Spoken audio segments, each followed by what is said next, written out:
کیا تمہیں اللہ کے نبی صلی اللہ علیہ وسلم کے جسم پر مٹی ڈالتے وقت غم نہیں ہوا تمہیں؟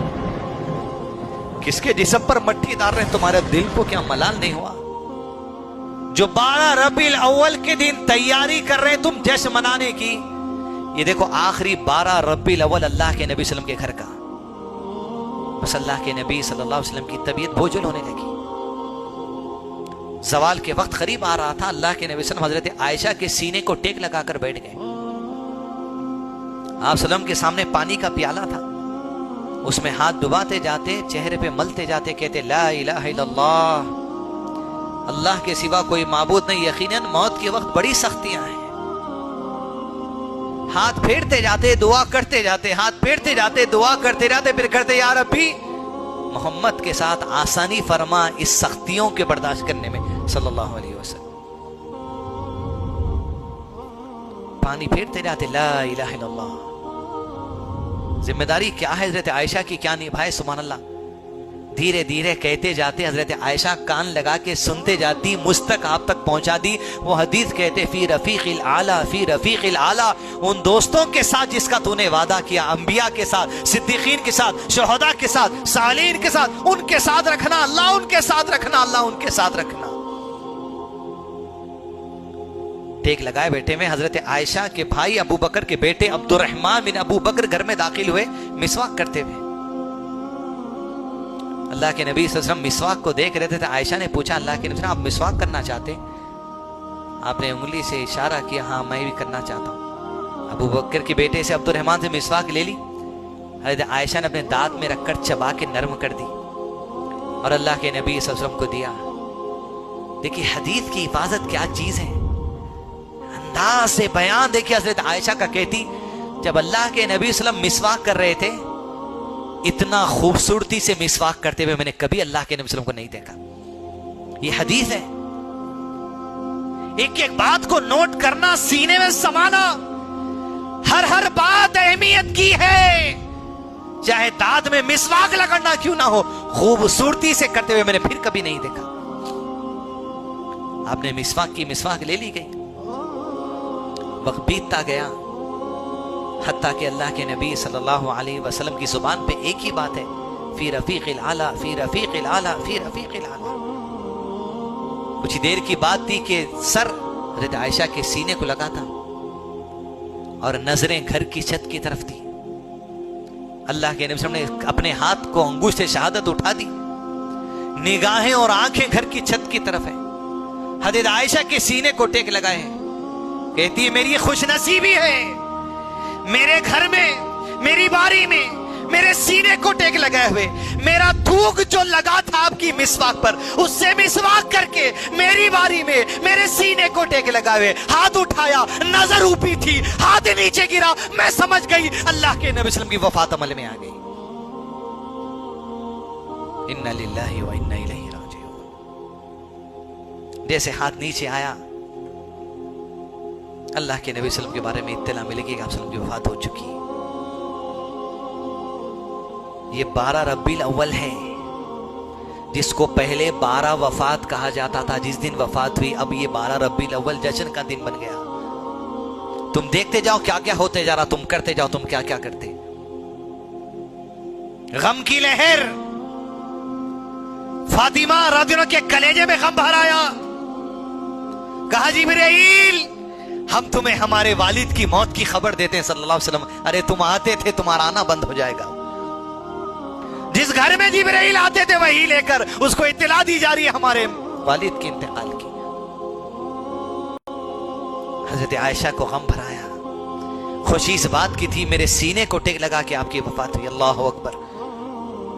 دنیا جس کے پیچھے ہے وہ نبی اللہ کے نبی صلی اللہ علیہ وسلم حضرت عائشہ کے سینے کو ٹیک لگائے، سبحان اللہ۔ ابو بکر صدیق کو اطلاع ملی، پلٹ کر دوڑے دوڑے گھر سے آئے، ان کو باندھا۔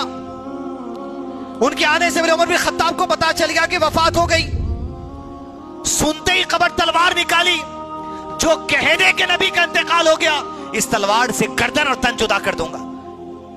جس طرح موسیٰ علیہ السلام کو 40 راتوں کے لیے بلایا گیا، میرے نبی بھی ویسے ہی گئے، آئیں گے آئیں گے، ہوش اڑ گیا، ہوش میں نہیں ہے کوئی اپنے۔ ابو بکر صدیق آئے، اسی لیے امامت کا جو مرتبہ دیا گیا وہیں ان کی فکر، ان کی سوچ، ان کے منج کو بھی آگاہ کر دیا لوگوں کے سامنے کہ اس آدمی کو تھام کے رہنا۔ ابو بکر صدیق آئے، اللہ کے نبی صلی اللہ علیہ وسلم کے قریب پہنچے، اور آپ صلی اللہ علیہ وسلم کے قریب چہرے پر چادر ڈال دی گئی تھی، پیر سیدھے کر کے چادر کو ہٹائے، گھٹنوں کے بل بیٹھے، پیشانی پر بوسہ دے دیا۔ اللہ اکبر، کیا خوش نصیب ہے جی ابو بکر۔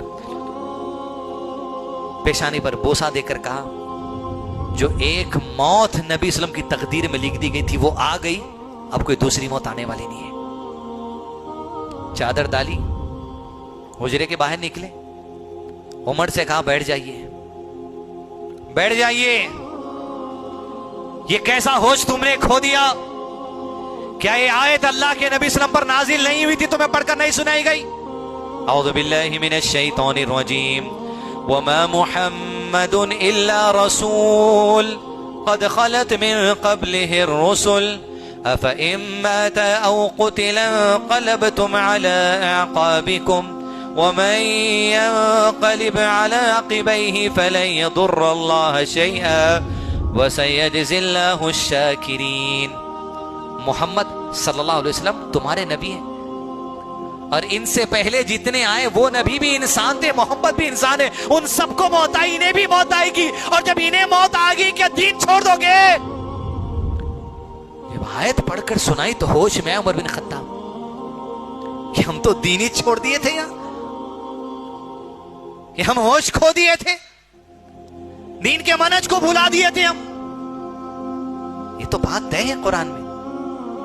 جب یہ بات ہوئی تو اللہ کے نبی صلی اللہ علیہ وسلم کے صحابہ ہوش میں آئے، اطلاع ملی 3 دن تک اللہ کے نبی صلی اللہ علیہ وسلم کے جسم اتھر کو گھر میں رکھا گیا۔ انہی 3 دنوں میں بھاگنا جو ذمہ داری سے ہے وہ ابو بکر عمر سے کوئی سیکھے،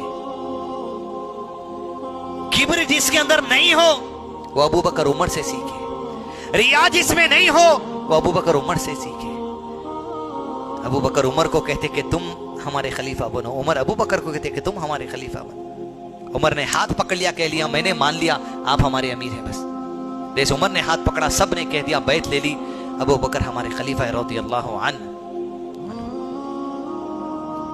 3 دن کے بعد نبی صلی اللہ علیہ وسلم کے جسم اطہر کو غسل کے لیے لے جایا گیا۔ جب غسل کے لیے لے گئے صحابہ میں اختلاف ہوا، کپڑے اتار کر غسل دیں گے یا کپڑوں کے اوپر سے غسل دیں گے؟ یہ تکرار چل رہی، حدیث میں علماء نے لکھا تکرار چل رہی، کوئی فیصلے کو نہیں پہنچ سک رہے۔ جتنے اس کمرے میں غسل دینے کے لیے گئے تھے سب پر اللہ نے نیند طاری کر دی، ان کی داڑیاں ان کے چہنے کو لگ گئی، سو گئے سب۔ اتنے میں کسی آواز دینے والے نے دی، وہ کس نے آواز ہی نہیں پتا، کپڑوں کے اوپر سے غسل دو۔ اللہ اکبر، کپڑوں کے اوپر سے اللہ کے نبی صلی اللہ علیہ وسلم کو غسل دیا گیا کہ جسم کو ڈائریکٹ ہاتھ نہیں لگتا۔ اور آپ صلی اللہ علیہ وسلم کے لیے 3 یمنی چادروں میں کفن دیا گیا جس میں خمیص اور پگڑی نہیں تھی۔ غسل کے بعد اللہ کے نبی صلی اللہ علیہ وسلم کے جسم اطہر کو جنازے کو لا کر رکھ دیا گیا۔ صلاۃ الجنازہ کا آغاز ہوا، نبی صلی اللہ علیہ وسلم کی نماز جنازہ کی امامت کسی نے نہیں کی، ہر صحابی الگ الگ نماز پڑھتے گئے۔ اور کیا ان کو موقع ملا، ایک ایک مردوں میں سے صحابی جاتا نماز پڑھتا تھا، نماز پڑھتا تھا، نماز پڑھتا تھا۔ مرد پڑھنے کے بعد عورتوں سے کہا گیا تم نماز جنازہ پڑھو، ایک ایک عورت جاتے نماز پڑھ، انفرادی الگ الگ نماز جنازہ پڑھتے۔ اللہ اکبر، عورتیں ہٹنے کے بعد بچوں کو بھیجایا گیا نماز جنازہ پڑھ کے۔ اللہ اکبر، وہ بچے کون جی؟ وہ خود بچپن کے صحابہ۔ اللہ اکبر، بچے جا کے نماز جنازہ پڑھ کے آئے، غلاموں سے کہا گیا تم جا کے نماز جنازہ پڑھ کر۔ انفرادی نماز جنازہ ہوئی، کوئی جو اسے امامت کا نماز جنازہ نہیں ہوئی۔ اس کے بعد بدھ کی شب تھی، چارشنبے کی شب، غالباً 12 ربیع الاول کو تو وفات ہوئی، اور اللہ کے نبی صلی اللہ علیہ وسلم کے جسم اطہر کو قبر میں اتارا گیا۔ کہاں پر؟ انبیاء کی جہاں وفات ہوتی ہے وہیں دفن کیا جاتا ہے۔ عائشہ کے حجرے میں وفات ہوئی، حجرے میں دفن کیا گیا۔ اور اسی حجرے میں ابو بکر صدیق نے قبر مانگ لی، اسی حجرے میں حضرت عائشہ حضرت عمر نے قبر مانگ لی، اسی حجرے میں قبر کی جگہ ہے عیسیٰ بن مریم علیہ السلام آئیں گے، انتقال ہوگا، وہاں دفن کیا جائے گا انہیں مدینے میں۔ تدفین عمل میں آئی۔ حضرت انس اللہ کے نبی صلی اللہ علیہ وسلم پر مٹھی ڈالنے والوں میں شامل تھے۔ مٹھی ڈال کے جب گھر کی طرف پلٹے، حضرت فاطمہ نے پوچھا، درد اور غم اور تکلیف دیکھیے، محبت اور عقیدت دیکھے۔ فاطمہ نے پوچھا، انس کیا تمہیں اللہ کے نبی صلی اللہ علیہ وسلم کے جس پر مٹھی ڈالتے وقت غم نہیں ہوا؟ تمہیں کس کے جسم پر مٹھی ڈال رہے ہیں، تمہارے دل کو کیا ملال نہیں ہوا؟ انس کہتے ہیں اللہ اکبر، انداز صحابہ کا، کہتے ابھی مٹھی ہو رہی تھی، مٹھی ڈالی جا رہی تھی، مٹھی ڈلی نہیں تھی۔ اللہ کے نبی صلی اللہ علیہ وسلم کی جدائی کی وجہ سے، آپ کی دوری کی وجہ سے ہمارے دلوں کی کیفیت بدلنا شروع ہو گئی۔ اللہ اکبر، دنیا داری کی محبت، ایسا دکھ رہا اللہ کے نبی صلی اللہ علیہ وسلم کی جدائی ہم سے گئی، وہ دینی جذبہ کیا کم ہو رہا ہم سے، یہ محسوس ہونا شروع ہو گیا۔ اللہ اکبر، خبر اللہ کے نبی صلی اللہ علیہ وسلم کی بنا دی گئی۔ گھر کی طرف صحابہ کرام پہنچے، غم کا عالم۔ بعض صحابہ نے اشعار لکھے، اس میں اشعار کہنے والی اللہ کے نبی صلی اللہ علیہ وسلم کی پھوپھی حضرت صفیہ رضی اللہ عنہا تھی۔ اللہ اکبر، کیا اشعار، کیا جملہ ان لوگوں کے لیے جو کہتے ہیں کہ میلاد ایسے مناؤ، فلاں مناؤ، فلاں مناؤ۔ اب میں کچھ نہیں بول رہا ہوں، آپ کو یہ سن لو، آپ عقل مند ہے تو سمجھ جاؤ، یہ ربیع الاول کا دن ہے جو ہو رہا تھا۔ حضرت صفیہ لکھتی ہیں، آپ ہماری امیدوں کا مرکز تھے، اللہ کے نبی صلی اللہ علیہ وسلم، بڑی امیدیں آپ سے تھی، بڑے کریم آپ تھے، بڑے رحیم آپ تھے، بڑے شفیق آپ تھے۔ آپ کی جدائی آج سن لے ہر وہ حضرت صفیہ کا قول، آپ کا شعر، وہ منج کہا حضرت صفیہ نے آخری اپنے شعر کے جملے میں، آج جو رونا چاہتا ہے آج کا رونے کا دن ہے۔ اللہ اکبر، وہ ظالم ارے اینک نشبندی جو یہ کہتا ہے سوائے ابلیس کے سبھی خوشیاں منا رہے، تو نے حضرت صفیہ پہ تہمت لگا دی۔ حضرت صفیہ نے، یعنی تفسیر قرطبی میں علماء نے لکھا، حضرت صفیہ نے اپنے شعر میں لکھا، رونے والا آج رونے کا دن ہے۔ جہاں رو رہے تھے لوگ تو کہتا ہے رونے والا ابلیس ہے، حضرت صفیہ پہ تہمت لگا دی ہے۔ احمد نقشبندی ہو، پیلی ٹوپی والا ہو، بریلوی ہو، ہری ٹوپی والا ہو، فلاں ہو، جو میلاد منانے کے نام پر، یہ خوشیاں منانے کے نام پر امت کو گمراہ کر رہے، قبر سے عذاب شروع ہوگا، تم کو یاد رکھو، اس عذاب قبر سے بچو۔ اسی لیے کہ انسان کے گناہوں کی سزا قبر کے مرنے سے شروع ہو جاتی ہے۔ اب بھی آ جاؤ میرے پیلی ہری ٹوپی والے بھائیوں، اے احمد نقشبندی سمجھ جا، تیری اوقات حضرت صفیہ کے شعر کے سامنے مٹھی کی بھی نہیں ہے۔ اور تو نے یہ کہہ دیا اٹھ کر، محمد نہ ہوتے تو آدم نہ ہوتے، آدم نہ ہوتے تو ابن مریم نہ ہوتے، ابن مریم نہ ہوتے تو ابن حیدر نہ ہوتے، ابن حیدر نہ ہوتے تو ہم تم نہ ہوتے، ارے ہم تم نہ ہوتے تو کچھ بھی نہ ہوتا۔ ارے سب کچھ کن سے ہے فیکون، وجود میں آ جاتی ہے چیز۔ اللہ کے نبی صلی اللہ علیہ وسلم کا محتاج نہیں ہے، سبحان اللہ۔ ابو بکر نے کیا آیت پڑھی؟